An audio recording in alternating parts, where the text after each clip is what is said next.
mentioned earlier that you are still supporting CBS All Access. I'm not, by the way. I no longer have my subscription to CBS All Access. I plan to reactivate it when Lower Decks comes on. I didn't find anything on there that was, calling to me or making me want to keep that. But, and well, I shouldn't say but. Some other people might find this stuff interesting. I don't know what I think about this. But there's some big announcements from CBS All Access. And this is actually a follow-up to last week because we were talking about the Viacom CBS sort of reboot, the rebrand, the super service they were talking about. Well, this appears to be, there's two big stories that appear to be going in that direction. So the CEO, I guess, is trying to make good on his promises. So it says, this is from the Cinema Spot, and it says exclusive. Live action Teenage Mutant Ninja Turtles series in the works at CBS All Access. Very, very little information. I have to say, at first, when I looked at this, I was like, really? Dave and I, we talked about the toys that made us, and that the first episode is about Teenage Mutant Ninja Turtles. And I don't know if you remember this from how long it's been since you watched it, Dave. But one of the things they said, the biggest mistake, and it created a huge rift between the creators of Ninja Turtles. They said one of the biggest mistakes was a live-action television series. That was one of the biggest mistakes they ever did. It was also one of the biggest bombs for Teenage Mutant Ninja Turtles, that live-action series they did, which was geared towards kids. It was on, I think, with the I want to say it was like the Fox Kids setup or whatever with their network. Well. There's very little information right now about this live action Teenage Mutant Ninja Turtles series, but this is what they said. It says, this is a synopsis. So it says, no, the series is set to adapt The Last Ronin, okay, which is the upcoming Teenage Mutant Ninja Turtles 5-issue miniseries from IDW Publishing. And that comic is set to be released later this year. Now, here's the synopsis of the comment. In a future New York City, far different from the one we know today, a lone surviving turtle goes on a seemingly hopeless mission to obtain justice for his fallen family and friends. Now, this is going to be on CBS All Access. This is starting to already give me like PTSD about Picard again. When I see that synopsis, that's what I'm thinking. So I'm curious if you heard about this, Dave, and what do you think about this particular story, which hasn't even come out yet in the comics, being adapted for a live show, apparently because I guess Teenage Mutant Turtles aren't dark enough? Well, here's... I hadn't heard this.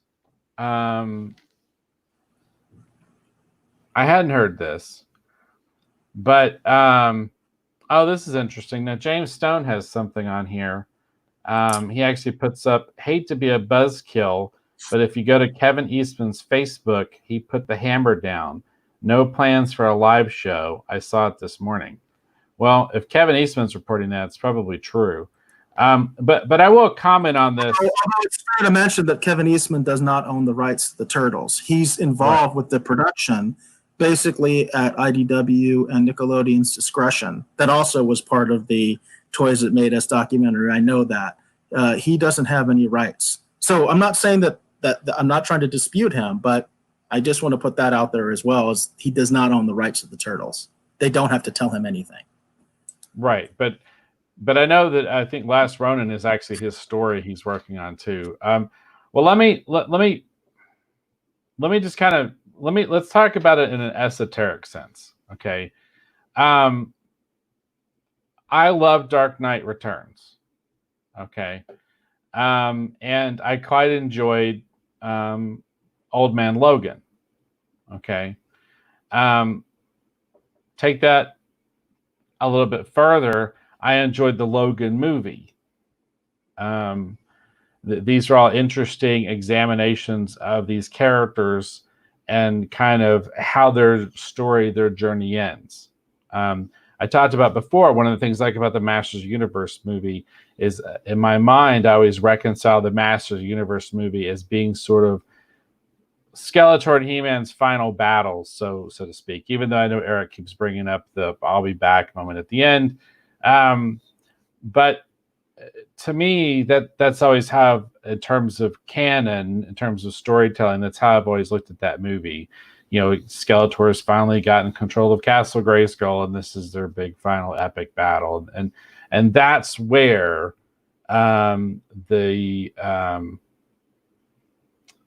that's where that story kind of sits in my mind. Okay. I'm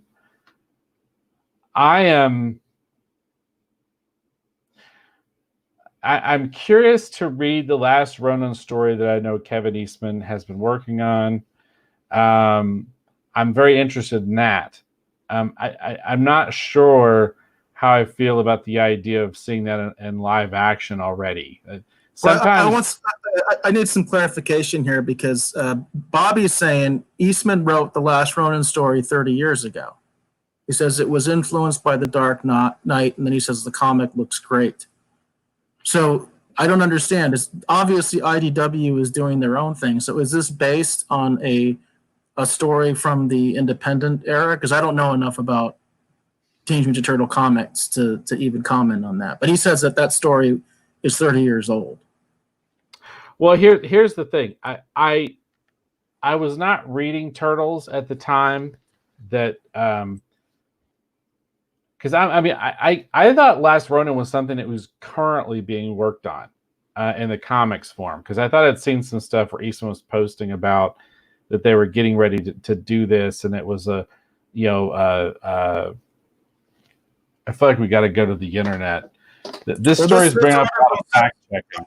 IDW is doing their own version of this story. What I don't understand is whether this is a new story or if it is based on an old story, and now IDW is simply adapting it to whatever the current, Teenage Mutant Turtle comic verse is.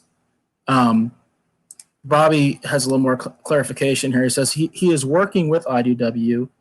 This is a story he brushed off and planned to save for the future. There we go. That's the clarification I was asking for. That's an old story that he's going to revisit. I get it. Yeah, and see that's what I was talking about, because I know Last Ronin is a series that's currently being worked on for IDW, and right here it says the Teenage Mutant Ninja Turtles Last Ronin is a 5-issue comic series from IDW Publishing by TMNT co-creator Kevin Eastman with co-writer Tom Waltz and inker Andy Kuhn, taking the characters 2 decades into a future first imagined by Eastman and co-creator Peter Laird for a storyline that never saw print. So, this is a current. Last Ronin is a current series, and that's kind of my point I'm trying to make. I would like to live with this story a little bit before anyone tries to just run and adapt it, because I feel like Logan was such a touch mark of a film, and Dark Knight was such a touch mark of a comic series, that everyone's rushing to do this. When they were talking about Picard, Patrick Stewart kept referencing Logan in the same breath when they would talk about Picard. And my fear is that sometimes in a rush to tell an ending for a character and put an end to it, that, it's sometimes it's not always the world's greatest idea. So because I haven't even had a chance to read Last Ronin, I would like to actually read it and live with it a little bit before we run around and we try and adapt it and do something with it. That's my whole take on this entire story, is that I feel like that we need to live with this a little bit more before we look at just running it and adapting it. That's my own personal take on this story, if it makes any sense. Just in a purely esoteric sense, even if this is just rumor and not necessarily true, which in every thing there's always some small kernel of truth. All I'm saying is that, true, untrue, I feel like this story is maybe a little bit too new to even be thinking about trying to adapt. I feel like you need to make sure people are in to this idea before you take the Turtles down this road. Yeah, that's an interesting take there. personally, what I can see is somebody at CBS All Access saw this pitch and was all like, "That's a great idea," because that's almost just like what we did with Picard. That's my take on it. Somebody Right, over yeah. there heard this and said, "That sounds like a great idea. That's exactly the kind of crap that we do." So And it, I'm and not it commenting sounds on the comic. I'm not commenting on the comic. I don't know anything about it. I'm just saying that first of all, it was widely it was reported in the Toys That Made Us that basically Eastman and Laird thought that the live action Turtles television series was a complete disaster, which it was. It was a ratings disaster, and it caused a huge rift between them that they never mended. They never mended that rift that was created by that show. So I think a live action Teenage Mutant Turtles series is problematic to begin with. But this particular story, I think, is very problematic with CBS and its track record because they have this tendency of wanting to make everything darker and hopeless and disgusting and revolting and just unwatchable. I mean, that's just the only way that I can put it. And it's funny because you're talking a lot about Logan, and you're right. They made all those comparisons to Logan right. and Picard all the time. They were saying that this is basically like Picard's Logan. And I haven't seen Logan. I haven't seen it. That's one of those that I've been interested in seeing, but I never got around to. I'll be honest.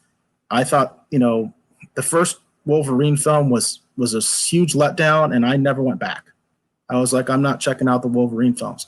I did like what was the crossover where they crossed over the two X-Men, the older X-Men and the younger X-Men. Days of Future Past. I did like that. I did watch that. I did like that, but that was after Wolverine's origin. That's the only time I've seen Wolverine again.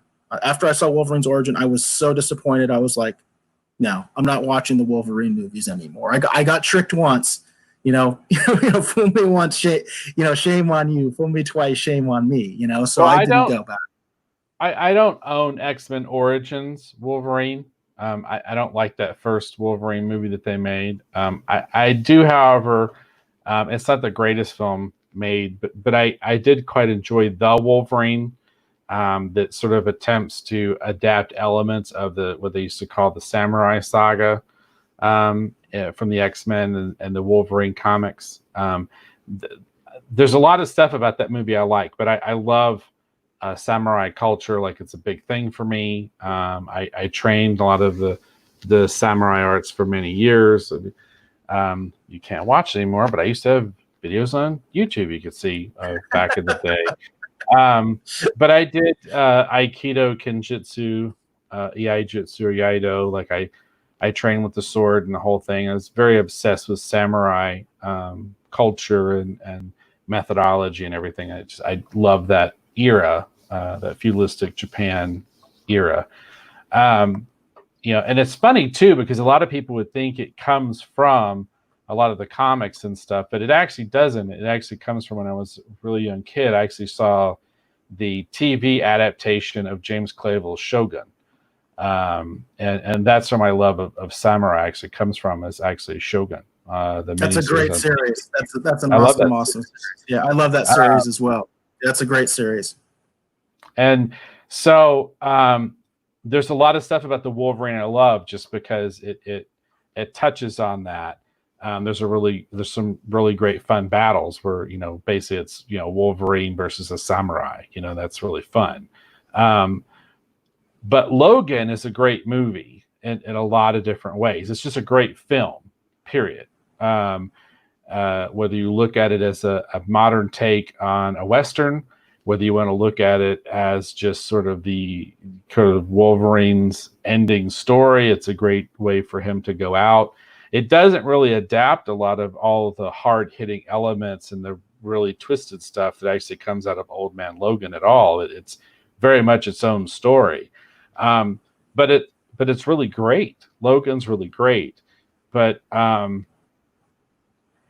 don't think sometimes when you see people take inspiration from these things, sometimes I don't feel like they quite understand what it is that makes that special and what it is that makes that unique. there's a lot of surface, stuff that misses, the underpinning of what's going on. The thing that makes Logan great is if you've grown up reading Wolverine comics, and if you've enjoyed a lot of the X-Men films that they've made over at Fox, and you just love that stuff, you're more invested in that story than you would if you're just a casual person viewing it. Some of the biggest moments in Logan are because if you're familiar with Wolverine's story, you kind of, I didn't really see it was coming, but that twist really got me. So that's just what I'm saying. Is just I see the want with CBS All Access because they did with Picard about going, hey, let's do a dark futuristic turtle thing. Right. But until I get the chance to actually see what Eastman originally intended, I don't want to watch a show about it. And to be honest with you, as much as I love Dark Knight Returns, as much as I love Watchmen and a lot of these the sort of the dark deconstructionist superhero stuff, you have to live with it a little bit before you're ready to see it in a different form. When I first read Dark Knight Returns, it was kind of shocking at times. When I first read Watchmen, it was shocking at times. And you kind of have to live with it and digest it and think about it and almost kind of look at it as a work of art and look at it as a work of literature and see what it has to say and what it represents within the genre, like the comic book. Comic book is a genre, right? Or a medium, before you turn around and adapt it into something else. To adapt something just because it's a dark futuristic take like Logan, everyone needs to stop doing that right now. I don't think they're looking at adapting it. I think that some executives saw the pitch and thought that was a great idea. That's my thought. That's what I think is going on. I don't think they've seen anything of the comic. I don't think they give a crap about the comic because they never do. The studios never give a crap about the original source material. That's just the way they are. I think they saw the pitch and thought that was a great idea. Sounds just like Picard. You know what I mean? That sounds like a great idea. That's my take on it.